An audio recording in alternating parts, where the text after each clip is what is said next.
आ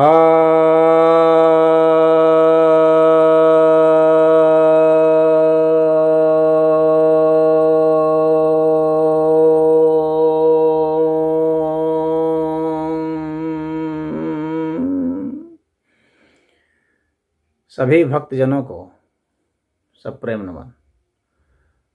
भक्तों, आज मैं आपको महर्षि पतंजलि के लोकप्रिय ग्रंथ योग सूत्र के दूसरे अध्याय, जिसे साधन पाद भी कहते हैं,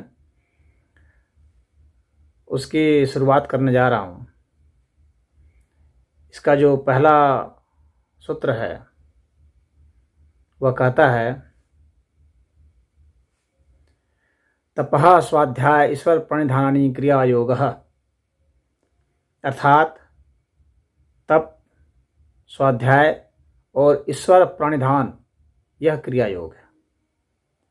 आगे पतंजलि जी हम लोग को जब नियम बताएंगे, फिर नियम बताएंगे, तो नियम में हम लोग को बताते हैं शौच संतोष तप स्वाध्याय ईश्वर प्रणिधानानि क्रिया, शौच संतोष तप स्वाध्याय ईश्वर प्रणिधानानि इति नियमः। तो वहाँ उसको वो नियम बताएंगे। तो उस नियम में 5 हैं और उस 5 में से इस 3 को यहाँ चुना गया है और इसको क्रिया योग कहा गया। यानी तप को, स्वाध्याय को और ईश्वर प्रणिधान, यानी ईश्वर के प्रति जो समर्पण है, भक्ति है, उसको क्रिया योग बताया गया है। आजकल क्रिया योग बहुत लोकप्रिय हो रहा है और वैसे तो यह अष्टांग योग का बस एक सूत्र मात्र है, परंतु इसी पर ही आधारित होकर के संप्रदाय भी बन गए हैं। जैसे कि वो लाहिड़ी महाशय हैं, चाहे महाअवतार बाबा जी जो हैं, जो वो इसके प्रवर्तक माने जाते हैं, परंतु वास्तव में तो पतंजलि जी ने तो बहुत पहले ही कह दिया था इसको। तो बाबा जी तो बहुत बाद में हुए हैं। और योगानंद, स्वामी योगानंद हैं, जिनकी यह पुस्तक जो है ऑटोग्राफी ऑफ योगी बहुत फेमस हुआ। तो योगानंद का भी संप्रदाय और आश्रम काफ़ी फल फूल रहा है। ये काफ़ी लोकप्रिय हो गया दुनिया में और भारत में भी लोकप्रिय हो रहा है। परंतु हमें यह जान लेना चाहिए कि यह महर्षि पतंजलि जी ने बहुत पहले बता दिया था क्रिया योग के विषय में, और भगवान कृष्ण ने गीता में भी बताया हुआ है। तो क्रिया योग की जो परंपरा है बहुत पुरानी है, कोई अभी नई परंपरा नहीं है। अब हम इस पर आते हैं कि यहाँ पर पतंजलि जी क्या बतलाना चाह रहे हैं। पहला है तपः, तप करना। अब तप क्या है, किस चीज़ के लिए तप होता है? तो हमारी जो भी इंद्रियां हैं और हमारे अंतःकरण और चित्त, इनमें जो अशुद्धि होती है, उन अशुद्धियों को, उन मलों को दूर करने के लिए तप करना अनिवार्य है। इसीलिए तप का बहुत महत्व है और तप करने वाले को तपस्वी भी कहा गया है, और बिना तप के कहा गया है कि कुछ फलीभूत नहीं होने वाला है। यानी हमारे शरीर में जो विद्यमान संस्कार हैं, ऐसे संस्कार जो कि ऐसा आवरण बना लिए हैं कि आत्मदर्शन को, तत्वबोध को, परमात्म दर्शन को बाधक बन चुके हैं। तो ऐसे आवरणों को छिन्न भिन्न करने के लिए तप की आवश्यकता होती है। और तप भी किस तरह से? सावधानी पूर्वक। कुछ लोग बेवकूफ़ी से तप करते हैं, बिना कार्य कारण के संबंधों को जान करके तप करते हैं। उस तरह का तप जो है फलीभूत नहीं होने वाला। वह तप हमें सिर्फ क्लेश देगा। कौन सा तप करना चाहिए कौन सा नहीं, यह जानना भी बहुत जरूरी है। भगवान कृष्ण ने गीता में स्पष्ट बताया है कि तप ऐसा नहीं होना चाहिए कि जो हमारे शरीर को क्लेश दे और हमारे मानसिक अवस्था को रोपण कर दे, हमें रोगी बना दे और अहंकार और दंभ से तप किया जाए। ऐसा तप नहीं होना चाहिए। और शास्त्र के अनुसार तप होना चाहिए। शास्त्र में जो विधि विधान बताए गए हैं वैसा तप होना चाहिए। अशास्त्र विहितम घोरम तप्यन्ते ये तपोजनः। बल अहंकार बुद्धि इन सबके गुमान में आकर के जो तप करते हैं और घोर तप करते हैं और शास्त्र विहीन तप करते हैं, तो ऐसे तपस्वियों का जो तप है वो तामसी तप माना जाता है। तो ये सब काम राग बल इन सब के भरोसे तप जो करते हैं, यहाँ इसलिए ईश्वर प्रणिधान पतंजलि जी ने जोड़ा है और भगवान कृष्ण ने भी कहा है कि जो काम राग बल इन सब के आधार पर, अहंकार के बल आधार पर करते हैं, ऐसे को असुर कहा जाता है। इस तरह के तप को तामसी तप कहा जाता है। ये सिर्फ शरीर को क्लेश देगा और हम लोगों को विकार देगा, शरीर में व्याधि देगा और अहंकार उत्पन्न करेगा, घमंड उत्पन्न करेगा और फिर दूसरों को कष्ट देने का काम करेगा। और ऐसी तपस्या से जो सिद्धि या विभूति हासिल होती है उससे भी क्या किया है, जैसे रावण ने भी तप किया था, कुंभकर्ण ने भी तप किया था। ऐसे हजारों किस्से हैं पुराणों में कि अमुक ने तप किया और अमुक ने तप किया, हजारों बरस तप किया। और इस तरह के तप करने से फिर क्या हुआ, अंततः उन्होंने सिर्फ अपने अहंकार को और लोभ को, इन्हीं को वरीयता दी और उसी के आधार पर ही जो उन्होंने वर मांगे, अगर आप देखेंगे तो वो सारे वर ऐसे ही थे जिससे कि मानवता का नाश ही होता हो, मानवता का भला होता हो, ऐसा वर नहीं पाए। क्योंकि ये सारे जो तप किए गए थे वो अहंकार के बल पर किए गए थे। बहुत कम लोग होते हैं, शुद्ध तपस्वी उन्हीं को कहते हैं जो मानव कल्याण के लिए, प्राणियों के कल्याण के लिए और परमात्मा और आत्मा इन सब का बोध करने के लिए तप करते हैं। तो यहाँ पर जो तप जो कहा गया है तो वह तप ऐसे ही है कि हम, तप का मतलब हो गया कि हम जानबूझ करके कष्ट उठाएं। कष्ट से मुक्ति के लिए कष्ट उठाना तप है। यदि कोई दौड़ रहा है, प्रयास कर रहा है, पहलवान बन रहा है, तो वह भी एक तप है, लेकिन तामसी तप है। क्यों? क्योंकि उसकी जो इच्छा है, उसका जो उद्देश्य है वह ईश्वर प्रणिधान नहीं है। उसकी इच्छा है कि मैं खिलाड़ी बन जाऊं या कोई अन्य चीज़ में तप कर रहा है, कोई गायक बनने के लिए कर रहा है, कोई कलाकार बनने के लिए कर रहा है, कोई किसी चीज़ के लिए तप कर रहा है, कोई विद्वान बनने के लिए कर रहा है। तो ऐसे जो तप होते हैं ये सब तामसी राशि तप में आते हैं। यहाँ पर जब भगवान ने और महर्षि पतंजलि जी ने जो तप की बात की है तो उनका यहाँ पर सात्विक मतलब है, राशि मतलब नहीं है जो कि हमें अहंकार दे, हमें जो पावर सत्ता के लिए तप नहीं हो किया जाएगा। यहाँ पर जो तप है वो सात्विक है, यानी ईश्वर प्रणिधान के लिए है, ईश्वर की भक्ति के लिए तप है। तो एक बात तो यहाँ पर यह स्पष्ट होनी चाहिए। और अलग अलग चीज़ के अलग अलग तप होते हैं। शरीर के तप अलग होंगे, वाणी के तप अलग होंगे, मन के तप अलग होंगे। तो सच्ची वाणी बोलना, मधुर बोलना, ये सब जो है वाणी का तप है। शरीर का तप है कि शरीर को स्वस्थ रखना, आलस नहीं करना, प्रमाद नहीं करना, योग व्यायाम प्राणायाम ये सब करते रहना और शरीर को अत्यधिक न कष्ट देना, न अत्यधिक जो है इसे आराम देना, न ज़्यादा सोना न कम सोना। भगवान कृष्ण ने कहा है युक्त आहार विहारस्य युक्त चेष्टस्य कर्मसु युक्त स्वप्न अवबुधस्य योगो भवति दुःखः।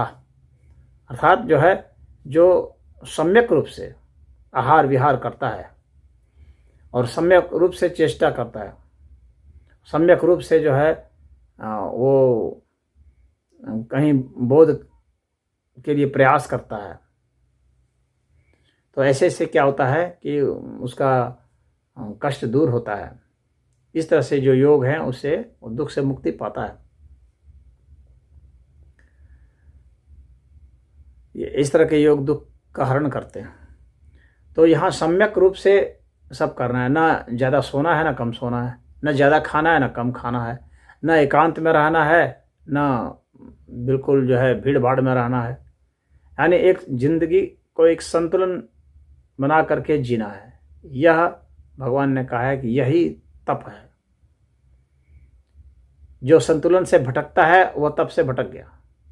ऐसे बहुत सारे तपस्वी हैं। भगवान बुद्ध के विषय में कहा जाता है कि बुद्ध ने तो 12 दिन तक लगातार एक ही आसन पर बैठे रहे और कई सालों तक उन्होंने बहुत कम खाया, इतना कम खाया कि बस उनकी हड्डी निकल गई थी, आंतें धंस गई थी, पता नहीं चलता था पेट कहाँ गया, पेट खत्म हो गया था। बुद्ध स्वयं कहते थे कि मैं कभी गोबर खाता था, कभी टट्टी भी खा लेता था, पेशाब भी पी लेता था, पत्ते खा लेता था। तो कई तरह के इस तरह से ये सब जो तप हैं ये सब तप तामसी तप कहे गए हैं। इसका गीता में अनुमोदन नहीं है। ये अलग बात है कि भगवान बुद्ध ने इस तरह के तप को किया, तप की हद तक को जानने के लिए, और उनका जो लक्ष्य था उस लक्ष्य को वे नहीं पा रहे थे, और उनके जो मार्गदर्शक थे वे कोई ऐसे नहीं थे जो सटीक उन्हें योग के विषय में बता सके। तो जाहिर सी बात है कि फिर उन्होंने अपना ही प्रयोग शुरू किया और फिर उन्होंने अपना ही खोज निकाला।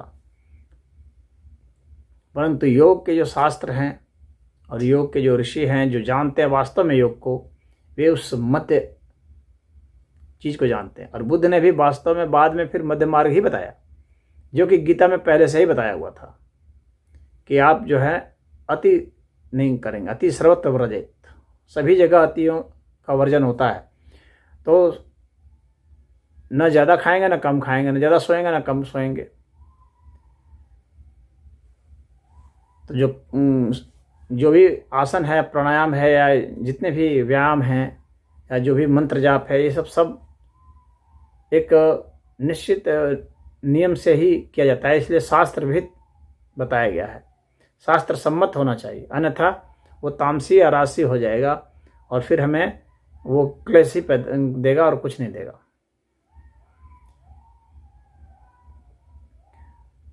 उसी तरह से मन का तप है अपने विचारों को पवित्र रखना, शुद्ध रखना, न्याय संगत बात बोलना, सत्य ही बोलना, और अहिंसा और प्रेम, करुणा, दया, इन तरह के भावों को लाना, ये सब जो है हमारे मन के और अंतःकरण के तप हैं। इन तपों को करना चाहिए। अब इसके बाद है स्वाध्याय। तो स्वाध्याय में उसका मुख्य अर्थ है कि अपना अध्ययन, स्व का अध्ययन। और इसके लिए क्या है कि स्वयं जब अनुसंधान करेंगे, स्वयं जब साधना करेंगे, तो अपनी हर हरकतों को, अपने भीतर जो कुछ भी घटनाएं घट रही हैं उसको साक्षी भाव से महसूस करना है।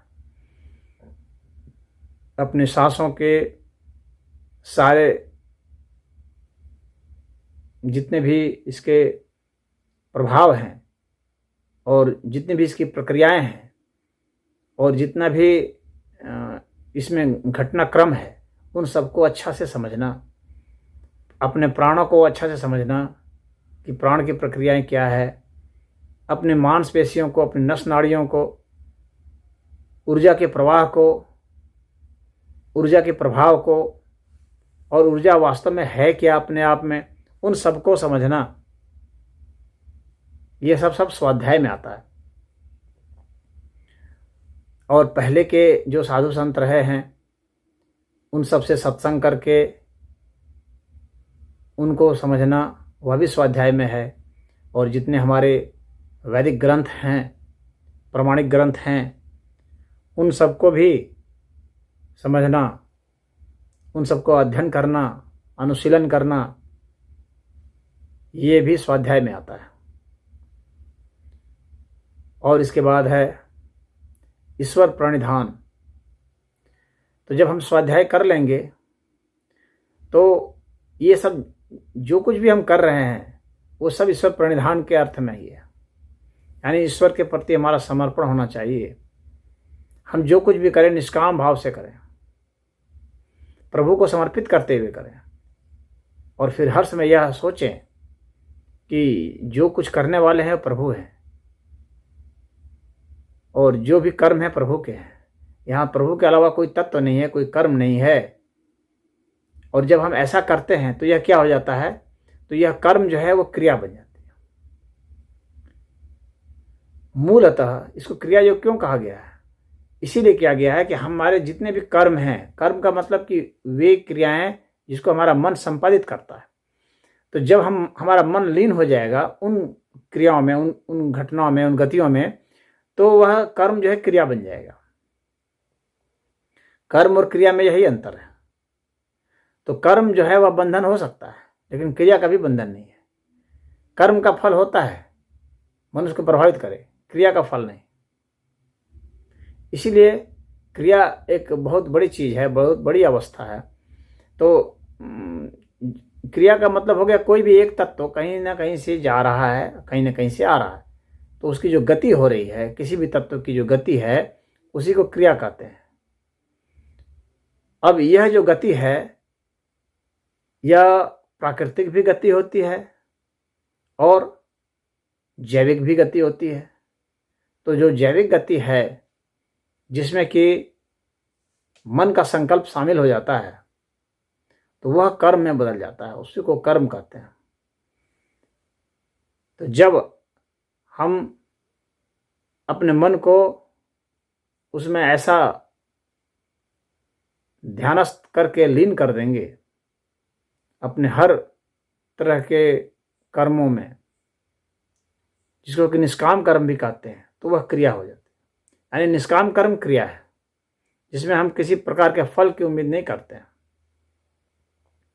जो भगवान कृष्ण ने गीता में कहा है, कर्मण्येवाधिकारस्ते मा फलेषु कदाचन मा कर्म फल हेतुर्भोर्मा ते संगे अस्तु अकर्मणि। यानी तुम कर्म किए जाओ और उसके परिणाम का मत सोचो। क्यों नहीं सोचो? क्योंकि परिणाम तेरे हाथ में नहीं है। परिणाम की चिंता मत करो। नहीं सोचने का मतलब यहाँ पर ऐसा नहीं है कि आपको विचार ही नहीं करना है, बस मतलब इतना है कि उस पर चिंता नहीं करनी है, क्योंकि कर्म के फल ईश्वर के हाथ में है।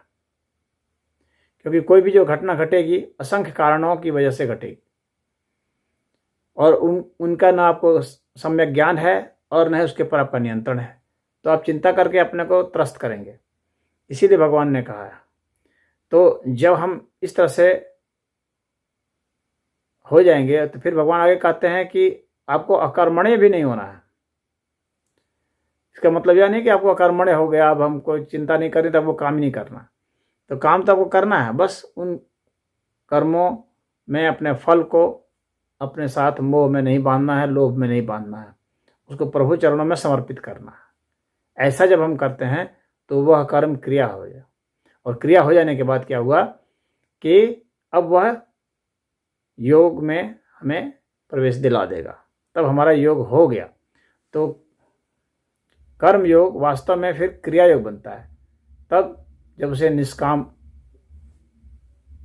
कर्म योग कहेंगे, जब वह निष्काम हो जाए। तो क्रिया योग मतलब एक निष्काम कर्म योग, उसी के बराबर है, जिसमें अपना कुछ भी नहीं रहा, अपना स्वत्व नहीं रहा, मन लीन हो गया। तो सारे जो कुछ भी हम लोगों की योजनाएं होती हैं, जो लोभ मोह ईर्ष्या द्वेष अहंकार बल घमंड जो कुछ भी है, सब तो मन में ही है। और मन को ही जब लीन कर दिया, तो जब मन आत्मा में लीन हो गया तो फिर कर्म समाप्त हो गया और वहाँ सिर्फ आत्म तत्व ही रह गया। तो जब हम मन को बुद्धि में लीन कर देते हैं, बुद्धि को अहंकार में लीन कर देते हैं, अहंकार को फिर महतत्व में लीन कर देते हैं, महतत्व को फिर सूक्ष्म प्रकृति में लीन कर देते हैं, फिर वह जो है प्रज्ञा में लीन हो करके और फिर आत्म तत्व में लीन हो जाता है। इस तरह से इसका क्रम चलता है। तो मन को लीन करना है, इसका अर्थ हो गया कि कर्म को क्रिया में बदलना है। तो यह जो ईश्वर भक्ति जो है यही सबसे मुख्य है। ईश्वर भक्ति होगी तो यह जो अस्तित्व है, इतना लंबा चौड़ा अस्तित्व है, अनंत अस्तित्व है, तो इस अस्तित्व में अनंत कारक हैं, अनंत घटनाएं हैं जिसके विषय में ना हम जानते हैं और उनका नियंत्रण तो दूर की बात रही। उनके किसी भी एक चीज़ के गुण धर्म को हम जान सकते हैं। प्रकाश ही है, तो आज तक इतना समय हो गया प्रकाश के विषय में ही हम मनुष्य जातियों ने कितना जाना है, बहुत थोड़े से गुण जाने हैं, क्योंकि अलग अलग प्रकाश अलग अलग से अलग अलग प्रतिक्रिया करेगा। पानी के विषय में हम लोगों ने कितना जाना है, बहुत थोड़ा सा जाना है। तो हम लोग थोड़े बहुत चीज़ों को ही जानते हैं और उसी में इतराते हैं, ज्ञानी ध्यानी बनते हैं।